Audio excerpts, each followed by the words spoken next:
You are no longer common. You are dedicated unto God. You are different. So we don't talk anyhow. You will never hear me preaching on the pulpit, then I'll say F up. Never.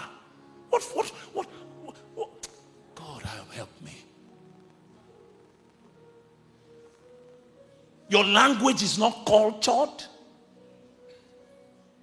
Anybody whispers to you that they love you, you have entered the relationship.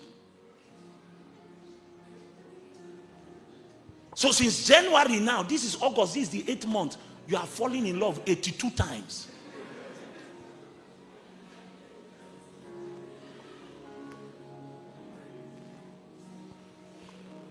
When the day comes, when our sisters are not afraid to die alone, if there is no man that mirrors the kingdom reality, I would rather not marry.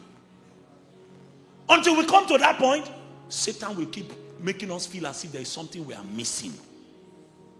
Pleasure wants to kill us. We are looking for songs that are sweet. Is the song for you? Somebody is singing a song to worship God. You want it to sweet you. Is it for you? Worship songs are not expected to be sweet. They are supposed to be revelation. So that when you sing it, it becomes a ladder for you to experience God.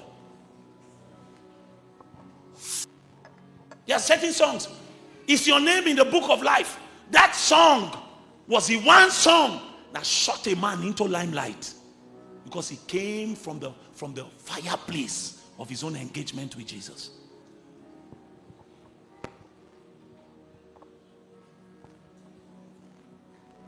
You hear Nathan Abasi say, I know a God whose mercy, full and kind, faithful and gracious. I am the apple of his eye, the thoughts that fill his heart, every morning, noon, and night. Oh, he loves me when I didn't care, and was patient till I came, running back into his arms. Look how he's turned my life around, made me a shining star, his glory to reveal. That's not a sweet song. That's a man singing a revelation. If that revelation is true to you, you too will ascend. But all we do in my generation is get entertained. A choir will finish singing. People are clapping not because they heard God sing. Oh. They didn't hear God's voice from the choir. They are clapping because the person, ooh. So the guy, they sing. That's why homosexuals in this city are worship ministers. They stand on our pulpits in this city. We know them by name. They stand and they sing with a mic and go back to look for men's buttocks to caress. We know them by name. Churches are inviting them everywhere. They are singing because what we are looking for is entertainment, not worship. If it's worship, only the first line you will be on your face. Lesbians are everywhere in our city. I am pained. I am pained. And yet we are doing church. Another spirit has taken over this house. Not this house, oh. The house that the Lord is trying to build, another spirit has taken over. It's the spirit of the age. Pastors will do anything for members. Some of you are just statistics in a building.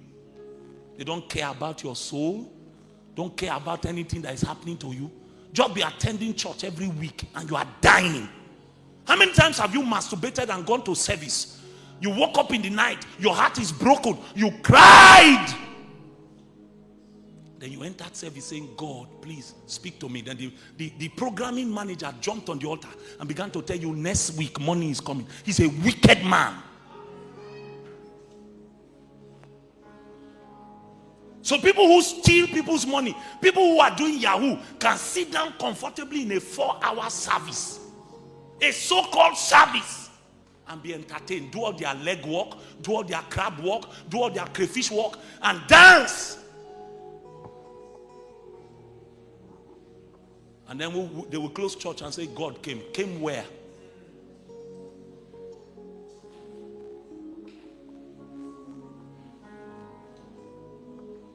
The Lord calls a generation to consecration. If not, we will live longer than our fathers. We will not have our fathers' stories. We won't have their testimonies. We will gather larger. I was listening to Bonke. I was listening to Bonke today while I was driving from Lokoja to the airport. Bonke is one of the people that inspire me. One of the people that I listen to because I know my calling is evangelistic. I was listening to Bonke, and he said he went to a country. Didn't name the name of the country, but he gave names, specific names. And he got there, and he was preaching in the church. And the church, about 200 members, all of them old people. Old people.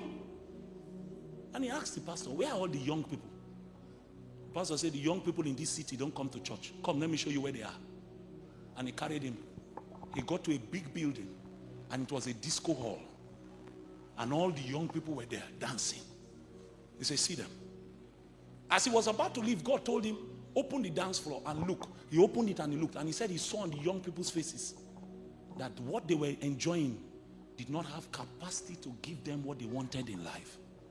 So he told the man, where is the manager of this place? Who owns this place? I want to meet him. The man said, what is wrong? He said, I want to meet him. And they carried him to the manager or the owner of the place. And he said, give me 5 minutes. Oh my God. Please give me 5 minutes. Let me talk to these young people. 5 minutes. The man said, never. You look like a preacher. Go and preach to your people in church. He said, I just came from church. The problem is that the young people don't come to church. They are here. Just give me 5 minutes. The man said no and walked away. As he was about to go, he too turned his back and the Holy Spirit said, tell him what you saw when you opened the door. So he told him. He said, he held him by the hand and turned him and said, sir, do you think that what these young people need, they can get it in your club? The man said, wow. Just a few days ago, I was thinking about it, that these young people, they come here, but they don't really get what they need for life. I'll give you 5 minutes. Come tomorrow, 12 midnight. Renard Bonke said when he got home, he got angry with himself. Said, Kai, why did I ask for 5 minutes? Say, if I had known, I would have asked for more time. He came, he said he arrived 11:45. He sat there in the disco drinking Coca-Cola, waiting. He said once it was 12, he jumped. You know how Bonke is dramatic. He said he jumped on the stage, took the mic from the DJ. He began to speak very quickly because he knew he had only 5 minutes. As he was talking, he began to hear people sob. He first of all told them, sit down. Everybody sat down. He said that's when he realized that there are no chairs in the dance club. Everybody sat on the floor. Then he began to rush. In that quietness, he began to hear people sobbing. One was crying there. One was crying there. One was crying there. He said once you see people sobbing, it's a time to make altar call. If you want this Jesus, come now. So everybody rose on their feet and began to come. But that's not the story. 1 year later, he came back. And that pastor picked him at the airport and said, Reynard, I need to show you something. He carried him back to that disco. The disco had become a church. The young people in that place that day, they were the ones, they were waiting to receive him. Do you remember me? I was the one that was on the drums that night. Do you remember me? I was the one that was doing the lighting. One man! Yet we are gathering in our numbers. Will we ever have those kind of testimonies? Pleasure wants to finish my generation. Any little discomfort, we want to reject it.